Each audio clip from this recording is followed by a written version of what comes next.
Hello, everyone.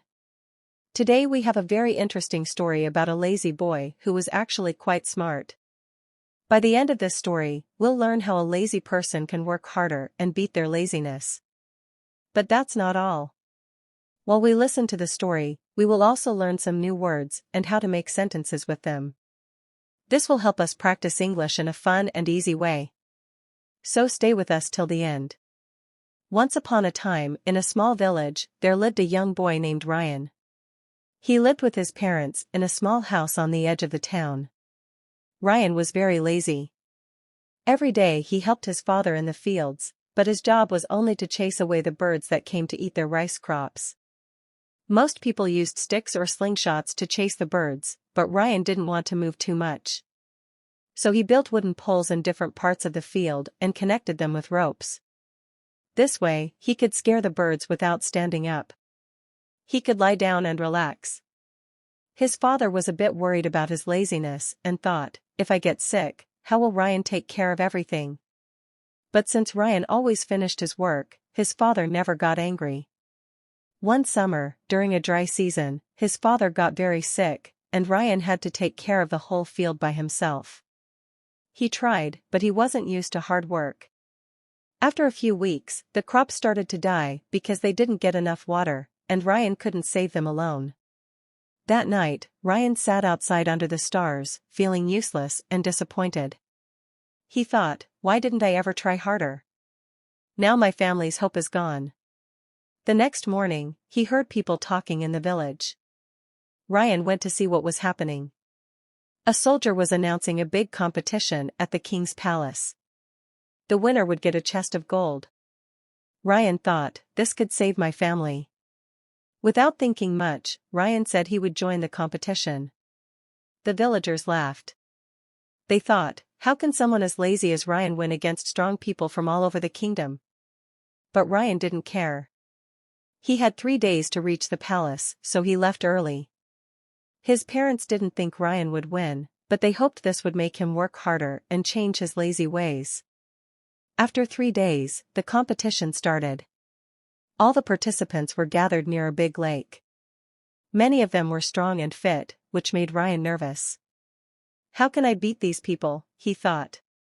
Then the rules were announced. They had to cross the lake, and the first 3 people to finish would go to the next round. The countdown started. 3, 2, 1, go. Everyone jumped into the lake and started swimming, but Ryan stayed behind. He thought, there's no way I can win if I just swim. Suddenly, Ryan had an idea. He ran into the nearby forest, found some broken branches, and made a small raft. He used another piece of wood as a paddle.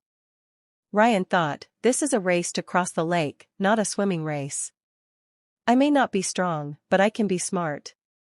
As the others got tired from swimming, Ryan paddled across the lake. Slowly but surely, he passed many of them.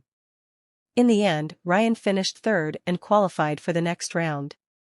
2 other participants, who were very strong, also made it. The next day, the final competition began. Each contestant was given a big wooden block. The task was to push the block 1 kilometer to the finish line. Behind them were many tools they could choose from to help them, but they could only pick one. The first contestant quickly grabbed a rope and started pulling the block. The second contestant took a piece of wood to use as a lever to move his block. Ryan, however, didn't rush. He thought carefully about the tools. I can't win by using my muscles. I need to think smarter, he said to himself. After thinking for a while, Ryan picked a small knife. The crowd was confused. How could a knife help him move such a big block, they wondered. But instead of pushing the block, Ryan started carving it. He cut the block into a round shape like a ball. After an hour, Ryan finished carving. Now, instead of a heavy block, he had a wooden ball. Ryan pushed the ball easily, while the other contestants struggled with their heavy blocks. He rolled it down the road, catching up to the others. With all his strength and determination, Ryan was the first to cross the finish line. The crowd cheered loudly, no one had expected the lazy boy to win. This story shows us that lazy people can be smart, but to achieve something great, they need a big reason, like Ryan's love for his family. So if you ever feel lazy, find a strong reason to work hard, whether it's for your family, your dreams, or proving others wrong. A big goal can motivate you to give your best.